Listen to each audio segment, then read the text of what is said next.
parler de réseaux sociaux. On est dans l'Observatoire des réseaux sociaux, donc ça va être la création du réseau social chez CIB, donc la banque d'investissement, en 2010, et qui, tout à fait début 2011, a été ouvert à l'ensemble du groupe. On va voir que ça a eu des conséquences sur le fonctionnement et la démarche de cet outil. Un réseau social, c'est très classique, traditionnel, c'est partager des profils, des connexions, des discussions. Donc là, c'est pas là-dessus que je vais effectivement m'étendre.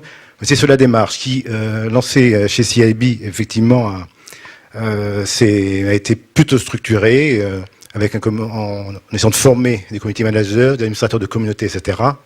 Et puis l'ouverture du groupe, l'ouverture au groupe, où n'importe quel collaborateur, avec son simple identifiant, pouvait créer son compte, créer une communauté, lancer des discussions et inviter des personnes. Et ça a modifié complètement la démarche qui, structurée au départ, est devenue virale et bottom-up. Autrement dit, virale parce qu'on n'a pas fait de communication, peu de communication, pas de communication globale. Et puis bottom-up parce que peu ou pas d'implication du management. Et donc, avec une démarche virale et bottom-up, on est parti effectivement de 4000 membres fin 2010 pour arriver à aujourd'hui à peu près 23 000 membres et puis plus de 700 communautés. Donc voilà un petit peu globalement le concept et la démarche réseau social de CIB au niveau du groupe. L'objectif, il faut se resituer un petit peu dans la banque en 2010, après la crise financière et puis début de la crise économique, où la banque a une image qui n'est pas bonne dans le grand public, c'est très clair. Et donc, on avait le besoin, enfin moi j'avais ressenti le besoin, en interne, de recréer du lien entre les collaborateurs. On est un groupe de 200 000 personnes dans plus de 80 pays. Donc voilà, et la banque d'investissement, c'était effectivement le même, un peu pas le même périmètre, mais le même environnement. Donc recréer du lien entre les collaborateurs, faire se rencontrer les personnes à travers un réseau social. Quel était l'objectif? Au niveau de BNP Paribas, il y a un véritable programme de digitalisation du groupe qui part du COMEX jusqu'aux 200 000 collaborateurs. Mais je voudrais simplement, donc ça existe et c'est en cours, je voulais revenir sur la partie réseau social qui a été mise en place chez CIB et qui est ouverte au niveau du groupe aujourd'hui. C'est quand on parle de collaboration, c'est en fait les gens eux-mêmes ont inventé les usages dans le réseau. C'est ça qui est le côté intéressant, puisqu'on l'a ouvert à la plupart à un grand nombre. Ils ont effectivement inventé ou réinventé un certain nombre d'usages. Et donc je vais en donner deux exemples. Alors il y a les stagiaires chez BNP Paribas à Paris.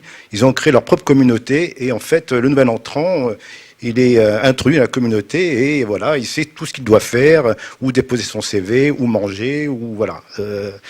Deuxième exemple qui est plus orienté banque d'investissement, c'est nous avons un certain nombre de personnes qui ont été déplacées du quartier Opéra en région, pas en banlieue, mais dans le nord de Paris.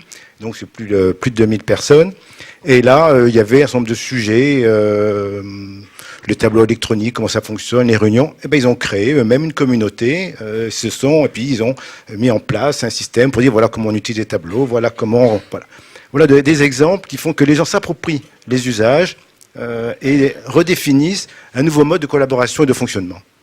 Sur l'efficacité du réseau social des 700 communautés qui existent aujourd'hui, mesurer cette efficacité, je ne l'ai pas fait aujourd'hui, mais je n'ai pas les éléments et les outils de mesure pour le faire.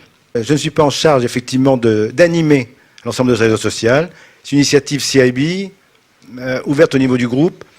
Moi, je laisse l'initiative, ce n'est pas mon rôle, ce n'est pas ni ma vocation d'animer des communautés. Moi, j'ai mis à disposition, j'essaie de développer l'usage. Donc voilà, maintenant, il y a des grandes communautés, enfin des communautés type RH Group ou Communication Group qui aussi, dans un premier temps, se sont emparés de ce réseau et l'utilisent. Et c'est eux qui animent la propre communauté. Et les petites communautés dont je parle, elles se créent de façon spontanée pour des besoins spécifiques ou locaux. Il n'y a pas uniquement en France, il y a aussi beaucoup de personnes à l'étranger. Voilà. Et donc, c'est eux qui se développent de cette façon-là. Moi, j'interviens pratiquement pas, simplement, je fais évoluer l'outil avec ce que j'appelle les utilisateurs leaders ou les champions, pour faire en sorte que la solution corresponde bien à leurs usages et évolue dans le temps.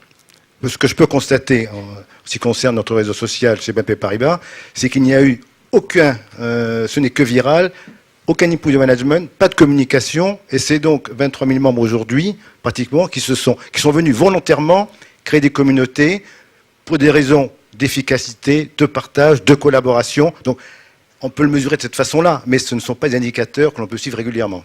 Mais il y a bien effectivement, si les gens ils y viennent et qu'ils y restent, d'autres s'en vont parce qu'ils n'ont pas trouvé ce qu'ils voulaient trouver, très clairement, mais ceux qui y restent ont créé des choses qui sont tout à fait intéressantes. Il y a dans la salle des personnes qui ont créé même des communautés business pour gérer leur équipe à travers ces outils de réseau social. Donc il y a bien d'efficacité qui existent, mais la mesurer de façon globale, non. Je peux ponctuellement dire là et là, il y a effectivement d'efficacité, des gains de productivité, des coûts en moins, mais globalement, je n'ai pas une réponse standard. Voilà.